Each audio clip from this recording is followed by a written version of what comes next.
नमस्कार, मैं हूं विक्रम यादव। ये सीधी तस्वीरें आप जिला मौलिक शिक्षा अधिकारी कार्यालय की देख रहे हैं, जहां आपको बता दें कि आज लगातार दूसरे दिन जो राजकीय प्राथमिक शिक्षक संघ है धरने पर बैठा है।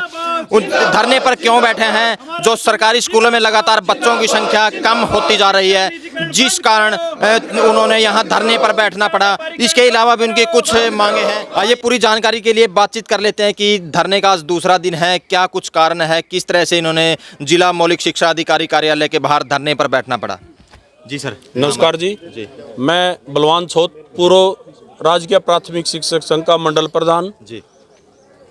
आज हमारा धरने का दूसरा दिन है जी। कल हमने डीओ कैथल के माध्यम से सीएम हरियाणा को ज्ञापन भेजा गया था। जी। तो हमारा मेन मकसद शिक्षा का जो हरियाणा सरकार निजीकरण करने जा रही है उसका विरोध है जी। और ये कर्मिक अनशन हमारा लगातार चलेगा जब तक हरियाणा सरकार इस मामले को वापस नहीं ले लेती। जी, आप बोल रहे हो निजीकरण मतलब किस तरह से कर रही है सरकार ने अभी तुरंत पीछे 22 तारीख को एक लेटर जारी किया है जिसके अनुसार पहली से पाँचवीं तक, दूसरी से पाँचवीं तक के बच्चे को अगर प्राइवेट में जाएगा सरकारी स्कूल का बच्चा, उसको फीस हरियाणा सरकार देगी। जबकि सरकार ने मॉडल संस्कृति स्कूल चालू किया है, उसमें सरकार बच्चों से फीस लेगी। जी। मतलब एक दोहरी नीति अपनाई हुई है। सरकारी स्कूल के बच्चे से फीस लेने लग रही है और सरकारी स्कूल से अगर प्राइवेट में जाएगा तो उसकी फीस सरकार देगी। हमें ये नहीं समझ आया जी। तो जिसका हम विरोध कर रहे हैं। जी, आप बताइए सर, नाम आपका? और मैं बलजीत गोपेरा जी, जिला प्रधान Haryana primary teacher association Kaithal. जी। तो मतलब यहाँ धरना दे रहे हो, क्या कुछ मेन मुद्दा है? जैसे प्राथमिक शिक्षक संघ का जिला कार्यकारिणी ने 2 दिन से अनशन चलाया हुआ है। हरियाणा प्राइमरी टीचर एसोसिएशन नैतिक रूप से इसका पूर्ण रूप से समर्थन करती है, इसलिए हम यहाँ पहुँचे हैं। जी। इसके अलावा जैसे सर ने बताया, इसके अलावा क्या कुछ मेन मुद्दे हैं? सरकारी स्कूलों में क्या कुछ सुविधाएं हैं वो बच्चों को नहीं मिल रही, जिस कारण सीधा सा है, हरियाणा सरकार 2 तरह के मापदंड अपनाए हुए है। वो अपनी जो सरकारी ढांचा है इसको निजी हाथों में देना चाहती है और जो हमारी जन शिक्षा इसको सिकोड़ना चाहती है, जिसको हम किसी भी कीमत पर बर्दाश्त नहीं करेंगे। जिस प्रकार से अभी आप कह रहे थे कि जो रोजगार की जो चिंता हम भविष्य में अपने बच्चों के लिए देख रहे थे वही चिंता आज हमारे ही रोजगार पर मंडराने लग रही है। तो हम सरकार से कहते हैं कि समय रहते अपने इस प्रकार के जो आनन फानन में फरमान जारी करते हो इसे तुरंत प्रभाव से वापस ले और हमें टीचरों को केवल अपनी कक्षा में रहकर अपने बच्चों को पढ़ाने का ही काम दिया जाए। हाँ जी, आप बताइए, यहाँ धरना दे रहे हो 2 दिन हो गए, तो क्या कुछ मेन मांगे हैं? जैसे सर ने बता दिया, कुछ तो बता दिया, इसके अलावा क्या कुछ सरकारी टीचरों की मांगे हैं? सरकारी टीचरों की यही मांग है सबसे पहले कि हमें निजीकरण से बचाया जाए। जो निजीकरण की समस्या है वो हमारे अध्यापकों के लिए बहुत बड़ी चुनौती है। कल जैसे आज हमारे इतने युवा बेरोजगार हैं, आने वाले समय में तो अगर सरकारी स्कूल बंद हो जाते हैं तो अध्यापक लगने ही बंद हो जाएंगे और प्राइवेट स्कूलों में इतनी वो पे नहीं मिल पाती जिससे एक परिवार का गुजारा अच्छे से चल पाए। चाहे कोई भी विभाग हो, सरकारी रहना चाहिए और जो हमारे गरीब बच्चे हैं उनको अच्छी व्यवस्था वहाँ दे के अच्छे अध्यापक लगाए हुए हैं और व्यवस्था भी अच्छी अगर सरकार करे तो अध्यापकों को सिर्फ पढ़ाई के लिए क्लासरूम में ही रखे तो हमारे सरकारी स्कूल भी बहुत अच्छे स्कूल हैं और अच्छे हो जाएंगे। सरकार से हमारी रिक्वेस्ट है कि हमें निजीकरण से बचाए। आप बताइए, नाम आपका? ईशम सिंह भारती जी। सरकारी स्कूलों में बच्चों की संख्या क्यों कम हो रही है? सरकार की जो मंशा है इसका बिल्कुल ही मतलब जो सरकार ने अध्यापकों पर कुठाराघात किया है। इन्होंने एक अभी 22 तारीख को लेटर जारी किया है, 2 से 5 तक 700 रुपये, 6 से 8 तक 900 रुपये और 9 से 12 तक 1100 रुपये, जिसकी सालाना वार्षिक आय 1,80,000 से कम है।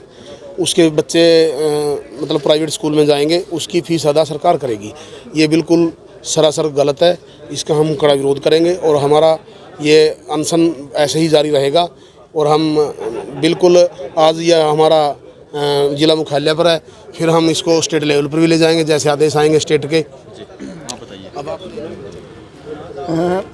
राजकीय प्राथमिक शिक्षक संघ का ये आज दूसरा दिन है धरने का और इसका जो मेन मोटिव है वो है स्कूलों को निजीकरण से बचाना, एक बेहतर शिक्षा आम परिवार तक, गरीब परिवार तक पहुंचाना। इसलिए सरकारी विद्यालयों की शुरुआत की गई थी। अब सरकार ने 2 तरह के फरमान जारी किए। पहला फरमान तो ये कि जो मॉडल संस्कृति स्कूल बेहतर शिक्षा के नाम पर शुरू किए गए उनमें गरीब बच्चों के ऊपर फीस लाद दी गई। दूसरी तरफ सरकार ये कहती है आरटीई का हवाला देकर कि हम बच्चों को प्राइवेट स्कूलों में दाखिला करवाएंगे और उसकी फीस सरकार अपने पास से देगी। तो ये दोहरी नीति ये इसलिए लागू की गई कि सरकारी स्कूल में जो लगातार शिक्षकों की मेहनत से पिछले सेशन में भी देखा होगा और उससे पिछले सेशन में भी लगातार बच्चों की संख्या बढ़ी है। नहीं, वो तो कोरोना का रीजन था। कोरोना का रीजन नहीं था। टीचर ने घर घर जाकर मेहनत की है, घर घर जाकर कोरोना टाइम में भी शिक्षा दी है बच्चों को। उनके जितने भी सरकार ने चाहे मिड डे मील का काम दिया चाहे और काम दिया, उन्होंने दिल से उस काम को किया। घर घर जाकर बच्चों की कॉपियां चेक की, घर घर जाकर बच्चों को शिक्षा देने का काम किया, ऑनलाइन शिक्षा देने का काम किया। एक तरफ तो सरकार ये कहती है कि हम बच्चों को टैब देंगे, दूसरी तरफ 2 सेशन से अभी तक बच्चों के पास किताबें तक नहीं पहुंची है। जब बच्चों के पास मूलभूत सुविधाएं नहीं होंगी, बैठने के लिए बेंच नहीं होंगे, पढ़ने के लिए किताबें नहीं होंगी, किताब लाने के लिए बैग नहीं होंगे, खाने के लिए जो मिड डे मील है वो नहीं होगा, तो बच्चा कहाँ से पढ़ेगा। आप बताइए सर। आप दूसरी तरफ ये मैं सुरेंद्र चहल, पूर्व वाइस प्रेसिडेंट RPSS कैथल। आज हम राजकीय प्राथमिक शिक्षक संघ हरियाणा के आह्वान पर 22 के 22 जिलों में हमारे कर्मी अनशन का दूसरा दिन था।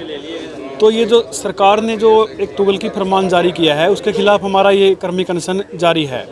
तो सरकार क्या कहती है कि एक तरफ तो जो मॉडल स्कूल है हमारे उनमें फ़ीस रख दी गई है कि भाई 300 रुपये 500 रुपये गरीब बच्चों से फ़ीस ली जाएगी। तो जो मान लो दिहाड़ीदार है, गरीब आदमी है, आर्थिक रूप से कमज़ोर है, सरकारी स्कूलों में जो बच्चों की संख्या कम हो रही है उसका क्या रीज़न मानते हो? पिछले 3 सालों से सरकारी स्कूलों में संख्या बढ़ रही है, कम नहीं हो रही है।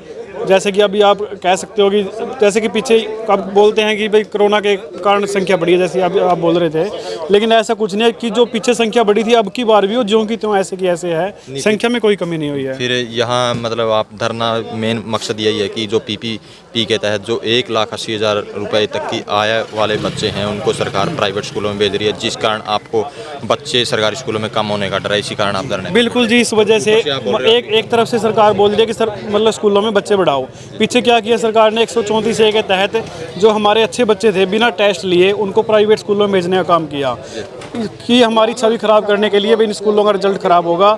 लेकिन उसके बावजूद भी पिछले 4 साल से हमारे 10वीं 12वीं के रिजल्ट प्राइवेट स्कूल से बेहतर आ रहे हैं।